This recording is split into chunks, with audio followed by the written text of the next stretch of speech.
Quiero invitarles a que abran sus Biblias en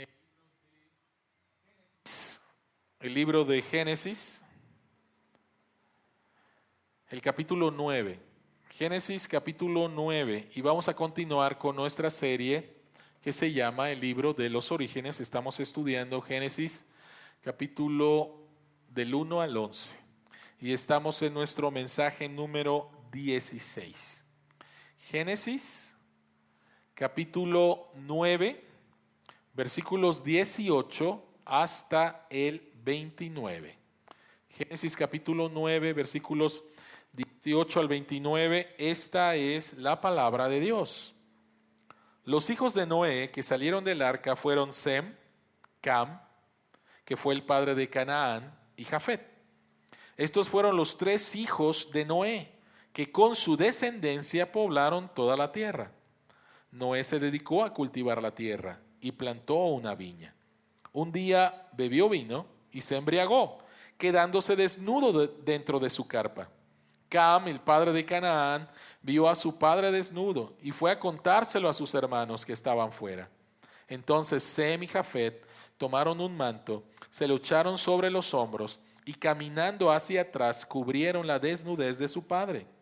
Como miraban en dirección opuesta, no lo vieron desnudo. Cuando Noé despertó de su borrachera y se enteró de lo que su hijo menor le había hecho, declaró: maldito sea Canaán, será de sus dos hermanos el más bajo de sus esclavos. Y agregó: bendito sea el Señor, Dios de Sem, que Canaán sea su esclavo. Que Dios extienda el territorio de Jafet, que habite Jafet en los campamentos de Sem, y que Canaán sea su esclavo. Después del diluvio, Noé vivió 350 años más, de modo que murió a la edad de 950 años. Oremos. Señor que estás en los cielos, al abrir tu palabra, rogamos en el nombre de Cristo que podamos ver las maravillas que hay en ella y que tu Espíritu Santo nos guíe a la verdad del Evangelio y podamos ser transformados al creer la verdad de tu Evangelio. En el nombre de Jesús. Amén. En el 2014, el famoso actor y comediante Robin Williams se suicidó. Había estado batallando mucho con momentos de depresión y con su adicción a la cocaína. Pero no era la primera vez que Robin Williams batallaba con cierta clase de adicción. En el año 2006, voluntariamente, él fue a un centro de rehabilitación porque quería ayuda en su adicción del alcohol. Durante 20 años, él se había mantenido sobrio hasta que nuevamente recayó y fue a pedir ayuda. Después de que él sale de ese centro de rehabilitación, él concede una entrevista para el canal de televisión en los Estados Unidos, ABC, y él dice esta frase cuando lo están entrevistando con respecto a su lucha en las adicciones. Él dijo lo siguiente, dijo: la adicción espera y espera hasta el momento en que dices, estoy bien. Y después lo que sabes es que no estás bien. Y te preguntas, ¿en dónde estoy? ¿Por qué lo volví a hacer? La adicción espera y espera hasta que tú dices, creo que ya la vencí. Ahora, cuando hablamos acerca de adicciones, casi siempre en nuestra mente la gente piensa con respecto al alcoholismo, con respecto a drogas, pero eso es limitar mucho el campo de lo que es una adicción, porque el pecado es adictivo. El pecado es adictivo. Todo pecado es adictivo. Todo pecado es persistente. Espera. Y cuando tú crees que ya lo has superado, de repente te dices, otra vez lo volví a hacer. Otra vez lo volví a hacer. ¿Qué es lo que está pasando en este pasaje? Hubo un diluvio por causa de la maldad del hombre. Dios en su misericordia derrama gracia sobre Noé y su familia. Noé sale del arca junto con su familia, levanta un altar delante de Dios, ofrece un sacrificio que tiene que ver que la relación con Dios es a través de un sustituto. Y parece que todo va a ir bien porque este hombre está poniendo su vida delante de Dios y la de su familia diciendo: Señor, gracias por aceptarnos a través de un sustituto. Pero el problema es que del arca también salió el pecado. Y el pecado sale del corazón en la vida de Noé y de cada uno de sus hijos, sus nueras y su esposa. Y lo vamos a ver en este pasaje. Vamos a ver el pecado del gran patriarca Noé y el pecado también de uno de sus hijos, Cam. La pregunta que queremos contestar en esta mañana tiene que ver con la lucha que tú y yo cada día enfrentamos contra el pecado. Porque el pecado es persistente. Una vez escuché a un joven decir: yo no tenía ningún problema con el pecado hasta que me convertí. Obvio, antes no era problema, ahora es un problema. Y yo no sé si has llegado a un momento en tu vida espiritual batallando con un pecado donde dices: no puedo más. Y estás desanimado. O puede ser que estás desesperado porque has hecho cosas que te han dicho y dices: tuve victoria, pero otra vez lo volví a hacer. La pregunta que queremos contestar en esta mañana es: ¿cómo superas la desesperación cuando tu pecado persiste? ¿Cómo superas la desesperación cuando tu pecado persiste? Y vamos a contestar esta pregunta por medio de dos preguntas. Ustedes tienen ahí sus bosquejos y la primera pregunta es: ¿por qué persiste el pecado? ¿Por qué? Si Cristo ya venció al pecado, a Satanás y al mundo, ¿por qué el pecado persiste? Y la segunda pregunta es: ¿por qué el pecado no persistirá para siempre? Para tener una respuesta, para no entrar en desesperación, cuando el pecado persiste, necesitamos saber el por qué persiste y saber que no va a persistir. Así que vayamos al punto número 1: ¿por qué el pecado persiste? ¿Por qué el pecado persiste? Lo primero que encontramos es que después de que Noé levanta un altar, adora a Dios y empiezan salen todos los animales, dice el versículo 20 que Noé se dedicó a cultivar la tierra y plantó una viña. Y este versículo nos conecta con Génesis capítulo 1, donde Dios le da a Adán y Eva el mandato cultural de cuidar y cultivar la tierra. Nos conecta con Génesis 1. El problema es que es otro contexto.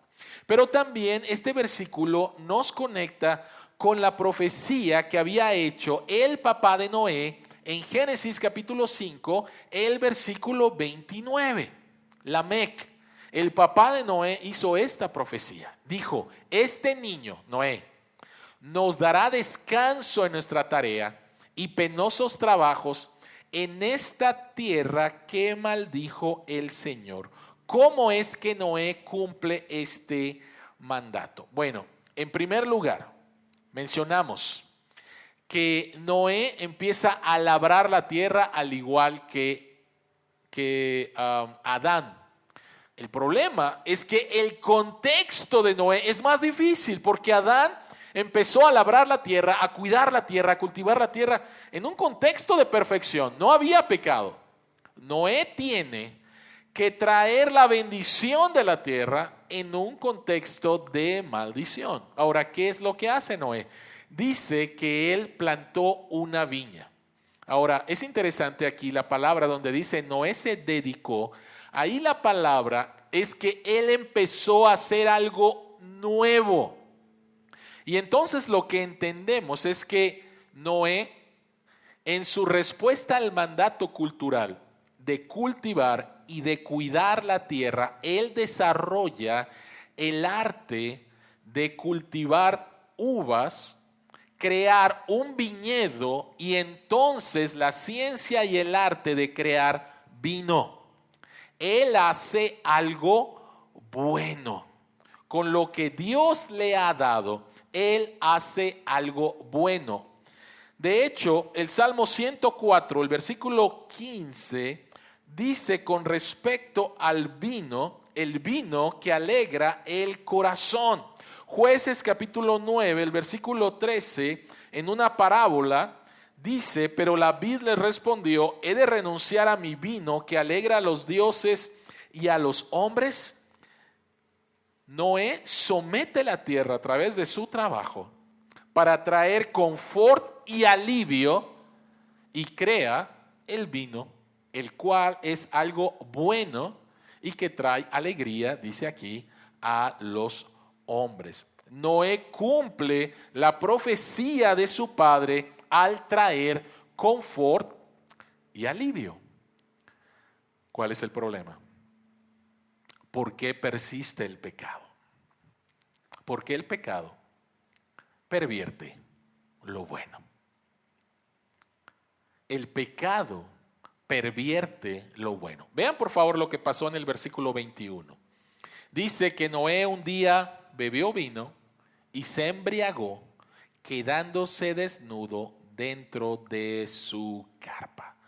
Lo bueno que él había creado y lo cual él había disfrutado junto con su familia y habían adorado a Dios por lo bueno, lo que habían desarrollado, lo echaron a perder completamente. El desarrollo de la cultura, el desarrollo de la tecnología es distorsionado por el pecado del hombre. La Biblia habla acerca de las bendiciones del vino y la Biblia habla en el mismo tiempo del peligro del vino cuando se abusa. Y Noé toma algo bueno que Dios le había dado, que él había desarrollado, y entonces se emborracha de tal manera que se queda ahí desnudo, en una situación vergonzosa de deshonra para el patriarca Noé. Quisiera mencionar esta cita de Paul Tripp hablando acerca del vino. Dice, si usas el vino, el cual en sí mismo no es malo, como un medio para escapar de las presiones de la vida, estás esperando que Él haga por ti aquello para lo cual no fue creado. Si el vino es tu refugio espiritual, beberás más de lo que deberías y al hacerlo multiplicarás tus problemas sin encontrar soluciones ni descanso para tu corazón. Y esto es con respecto al vino. Pero el problema, la razón por la cual el pecado persiste, es que tomamos lo bueno de la creación de Dios y lo distorsionamos, lo contaminamos. Y hay muchos ejemplos, no tan solo el del vino. Permítanme rápidamente darles dos ejemplos. Número uno, el Internet. El Internet es algo bueno. El Internet ha servido, entre muchas cosas, para llevar educación a lugares donde antes era imposible. Hablando acerca del terreno teológico, el que personas recibieran una buena educación teológica costaba mucho dinero. Tenía que ver de trasladarse de lugares a grandes, de pequeños lugares a grandes ciudades donde están las instituciones grandes de teología. Pero el día de hoy, a través del Internet, podemos entrenar, educar a diferentes personas en lugares muy remotos porque existe el Internet. Es algo bueno.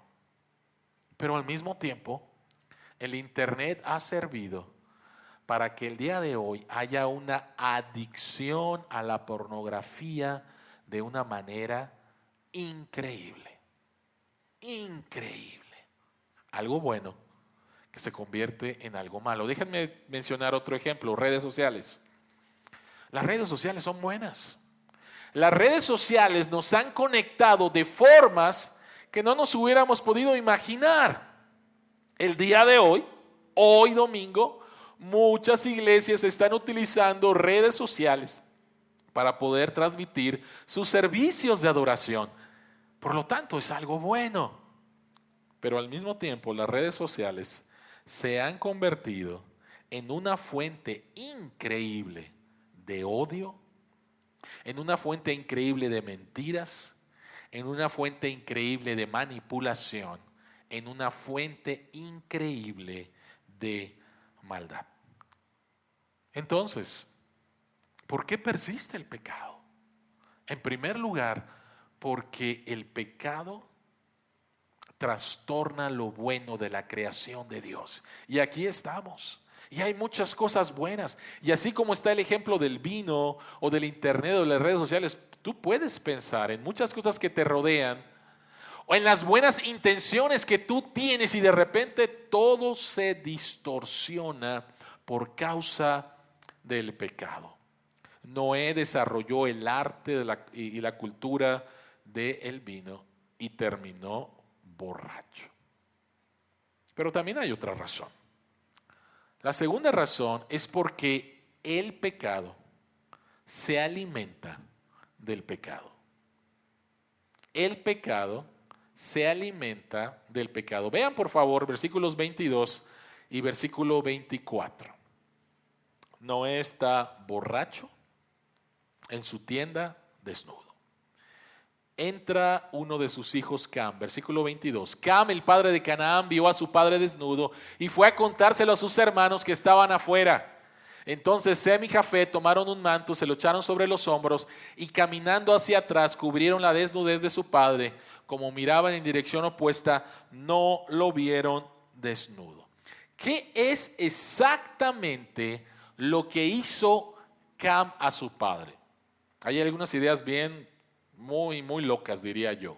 Pero tenemos que ver lo que dice el texto. ¿Qué fue exactamente lo que hizo Cam a su padre? Dos cosas. La primera de ellas dice que lo vio. Y la palabra en hebreo no es que de repente entra, lo ve y se sale, ¿no? No es una mirada casual. La palabra ahí mirar es mirar con detenimiento.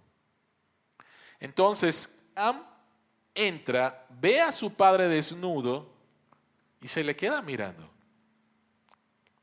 Se burla de su padre. Se burla de la caída de su padre. Se burla de la vergüenza de su padre.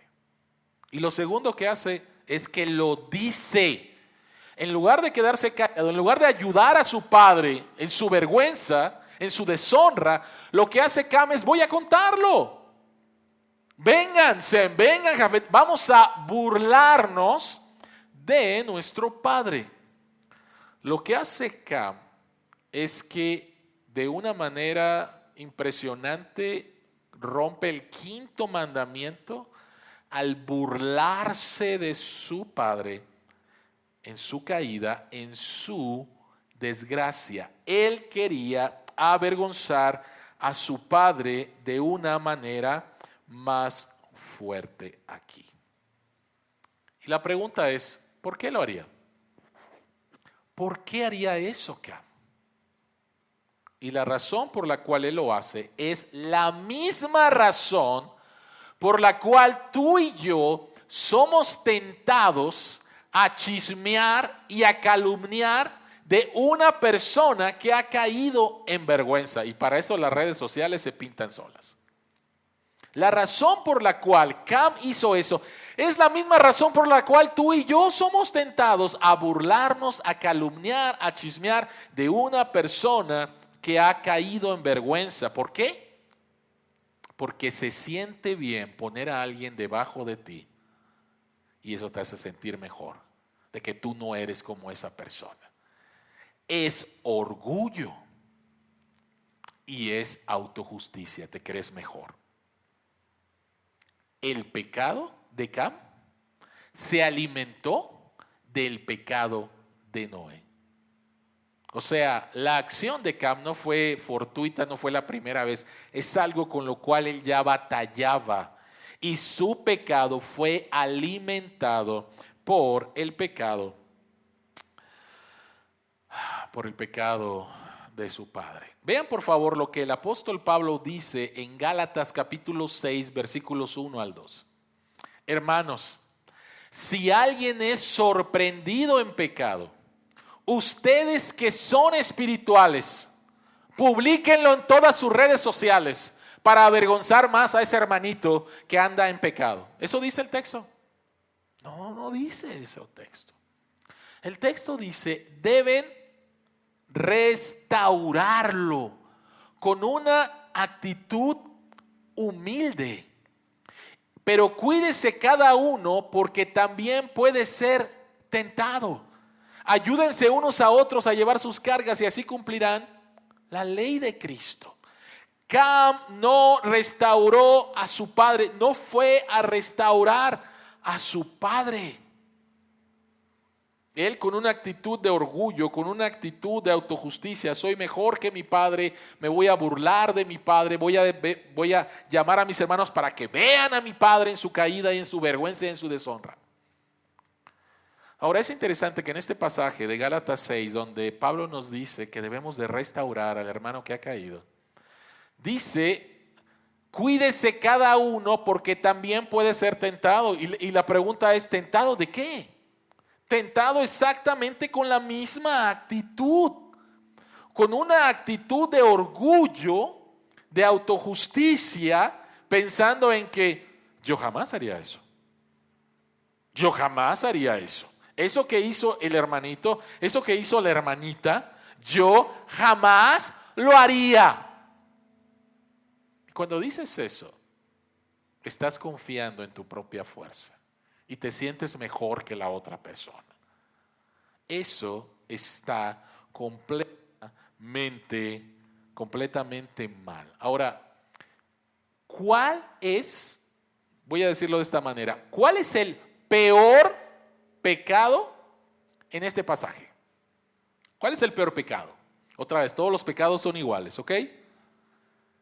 Pero quiero llamarle peor pecado. ¿Cuál es el peor pecado?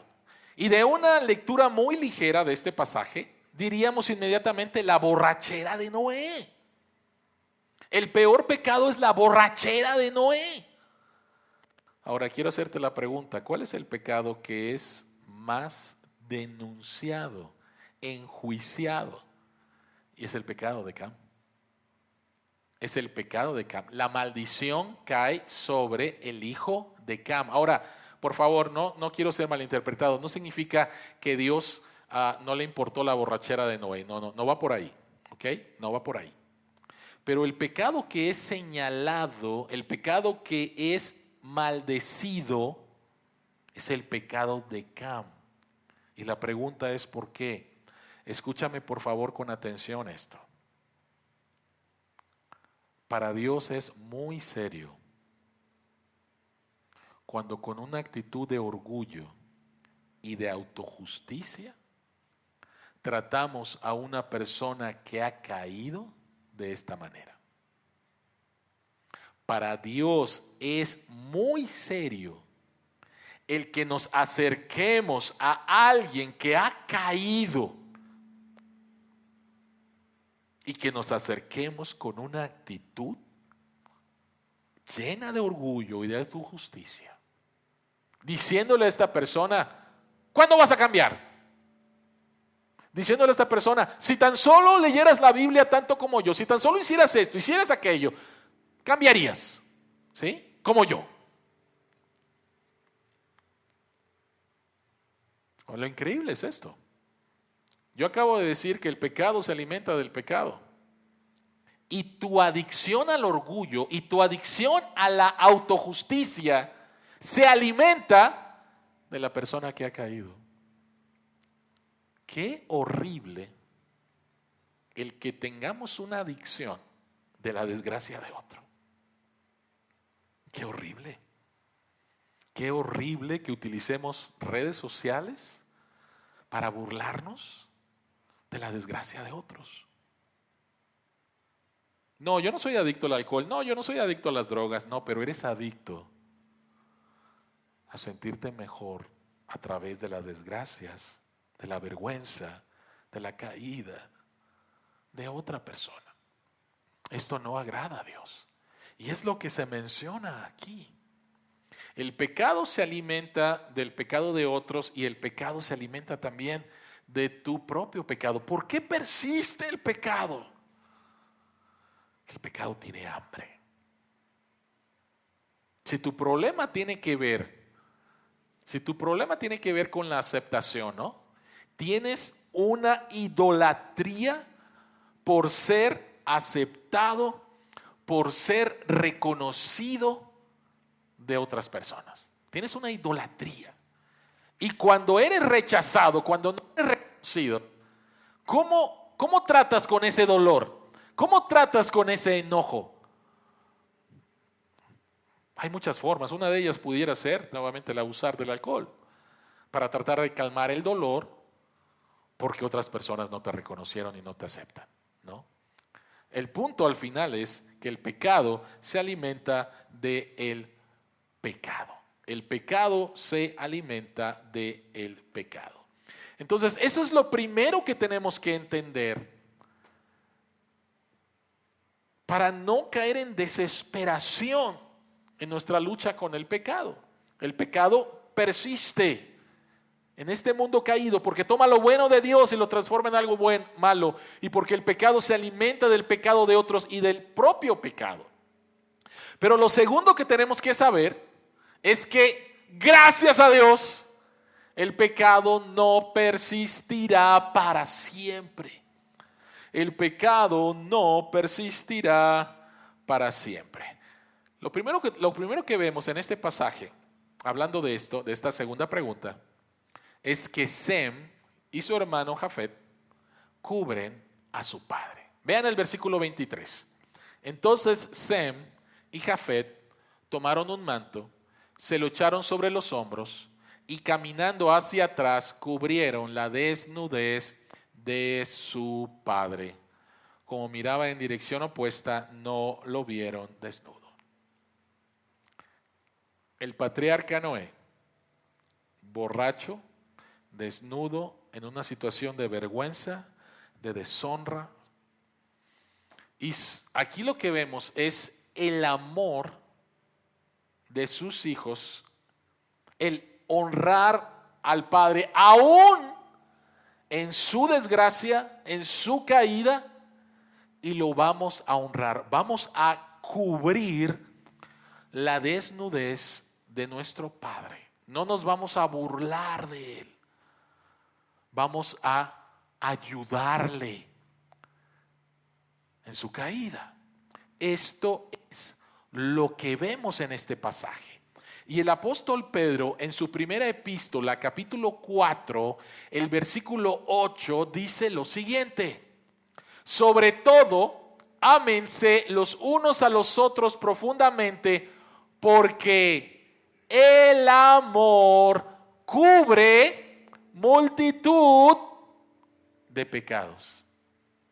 El amor cubre multitud de pecados. El amor de Sem y Jafet por su padre, el querer honrar a su padre, cubrió la deshonra de su padre. Si te gusta el béisbol, posiblemente conozcas, a lo mejor conoces este nombre, Steve Bartman. Y si no, te invito a que lo busques ahí en Google, Steve Bartman. Bueno, este hombre, fan del equipo Los Cachorros de Chicago, el 14 de octubre de 2003, El equipo de los Cachorros de Chicago llevaba más de 50 años en no llegar a la Serie Mundial. Y esa noche estaban en un partido por el campeonato de la Liga Nacional de Béisbol. Si ganaban, se iban a la Serie Mundial. Si sabes de béisbol, estos partidos son a ganar 4 de 7 juegos. Y los Cachorros de Chicago estaban jugando contra los Marlins de Florida. La serie iba 3-2. Solamente les faltaba un juego, ¿sí? Y se iban a la Serie Mundial. Más de 50 años sin llegar ahí. Van ganando el partido 3-0. Octava entrada. 2 outs. Solamente falta 4 outs. Y a la Serie Mundial. Los Marlins están bateando. El pitcher lanza la bola, el bateador le pega y es una pelota que va de foul al jardín izquierdo. Pero si sabes de béisbol, si el jardinero la cacha aún en zona de foul, es out. Bueno, va la pelota. Creo que el jardinero ¿cuál es el nombre? Se me olvidó el nombre ahorita del jardinero. Salta para agarrar la pelota y entonces este hombre, Steve Bartman, quiere agarrar la pelota. Le mete la mano a donde está cayendo la bola y entonces impide que el jardinero la cache y entonces sea un out.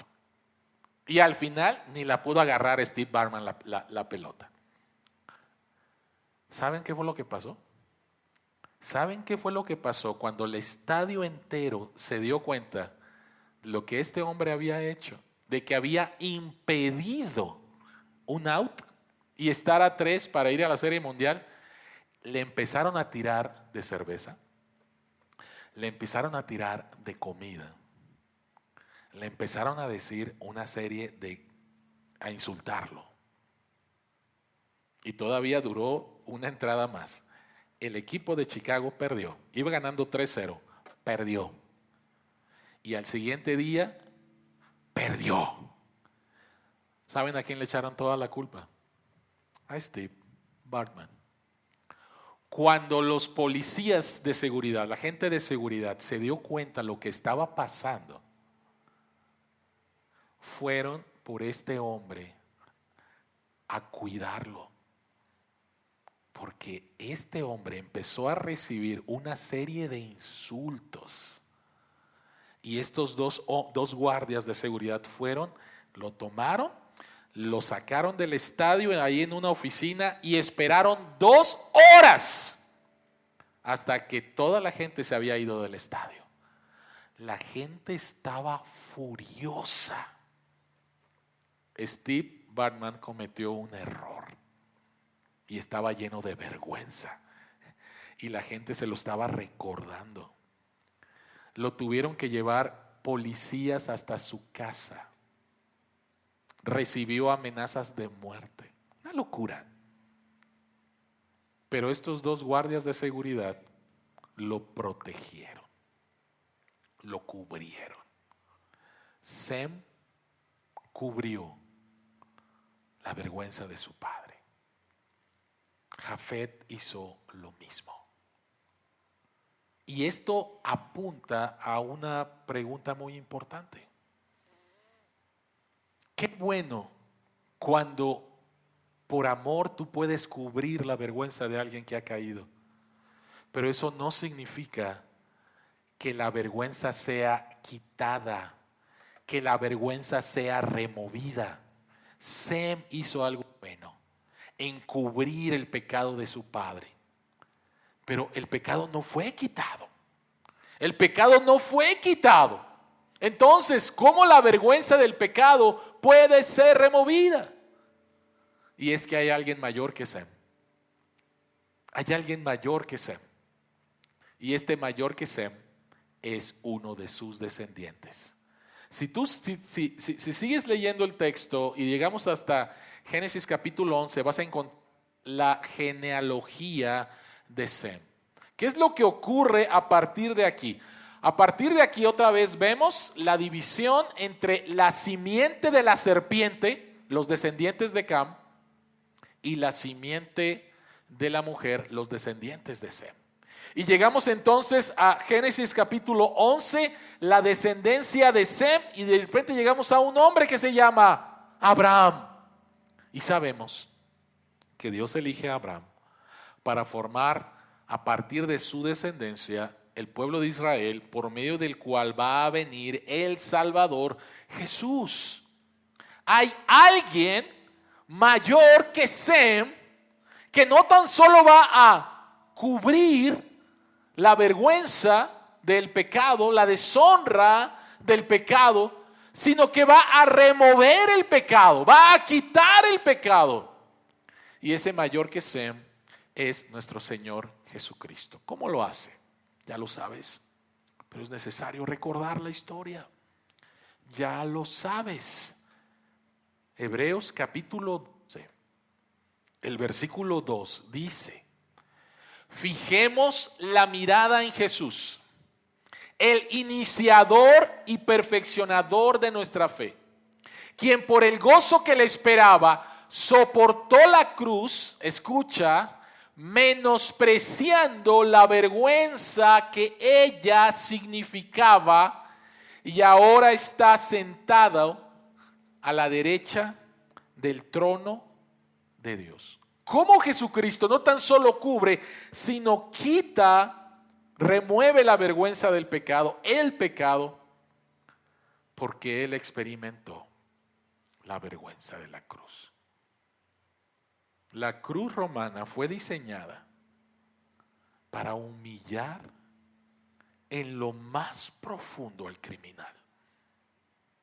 Humillarlo, avergonzarlo en lo más profundo al criminal. Jesucristo estaba en la cruz desnudo. El creador de los cielos y la tierra. Desnudo. Siendo objeto de burla, siendo objeto de calumnia, siendo objeto de la maldad, hecho un espectáculo público. El Hijo de Dios, el inocente Hijo de Dios, menospreció la vergüenza de la cruz para no tan solo cubrir tu vergüenza, sino remover tu vergüenza, quitar tu vergüenza, y que el día de hoy tú y yo, si hemos confiado en Cristo, podemos estar delante de Dios y Dios no ve nuestro pecado. Dios no lo ve porque Cristo lo ha quitado. Cristo lo ha quitado. Eso no significa que cuando tú y yo pecamos no nos sintamos avergonzados, pero lo que sí significa es que Cristo le ha quitado al pecado el poder que puede ejercer sobre ti, en primer lugar, en vergüenza, vivir en vergüenza, y en segundo lugar, que ya no es tu amo. Ese es el tema para otro sermón. Pero ya no es tu amo. Si no conoces quién es Joni Eareckson, quiero invitarte a que vayas a Google y pongas ahí Joni con J, J-O-N-I y latina. Joni y amigos, joniandfriends.com. Búscalo, por favor. Joni, a la edad de 17 años, se tiró un clavado, se rompió el cuello y quedó cuadraplégica. De los hombros hacia abajo, no puede mover absolutamente nada. Ella era cristiana. Y durante los primeros 2 meses de rehabilitación en el hospital, batalló mucho con desánimo profundo con respecto de Dios, de su vida, de la fe. Tuvo pensamientos suicidas. en la misericordia de Dios, comprendiendo un poquito más acerca de la soberanía y del amor de Dios, Johnny pudo salir. Y ha desarrollado un ministerio increíble para personas que tienen discapacidades, para personas que tienen problemas físicos. Ella es una oradora internacional, ella pinta, desarrolló el arte de pintar a través de ponerse el pincel en la boca y pintar. Ella canta. Y lo increíble es que un hombre llamado Ken Tada se enamoró de ella. Un japonés americano, maestro de escuela, se enamoró de ella, iban a la misma escuela y después de un tiempo de conocerla, le pidió que se casaran y Johnny aceptó casarse con Ken. Todo el mundo le dijo: Ken, tú estás loco, ¿cómo te vas a casar con una mujer que va a continuar toda su vida en una silla de ruedas? Total, llegó el día de la boda y Johnny en su testimonio comparte que obvio la vistieron, le pusieron el vestido de novia, pero dice que cuando ella se veía al espejo, ella decía que no se gustaba cómo se veía, que había algo raro, ¿no? Pues estaba en una silla de ruedas. Después, cuando la llevaron hacia el altar, el vestido se enredó en una de las ruedas y por lo tanto se ensució. Y eso todavía la hizo sentir avergonzada. Y otra cosa que la hizo sentir avergonzada es que no podía agarrar el ramo de flores. No puede. Entonces dice que cuando ella iba rumbo al altar se sentía no bella, se sentía sucia por su vestido y se sentía mal porque ni siquiera podía tener el ramo el ramo que lleva toda novia, ¿no? Pero lo que cambió fue que cuando llegó ahí y vio la mirada de su novio, cuando vio la mirada de Ken, la mirada de Ken era de amor, la mirada de Ken era de aceptación, la mirada de Ken era de honra.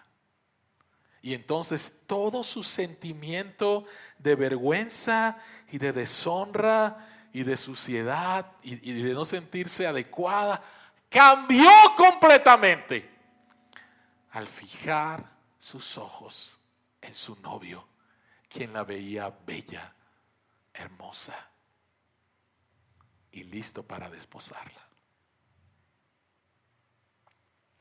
Tú y yo sabemos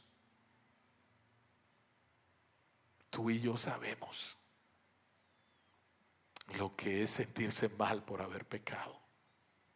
Tú y yo sabemos la desesperación que a veces hemos sentido al no vencer un pecado o al caer nuevamente en un pecado.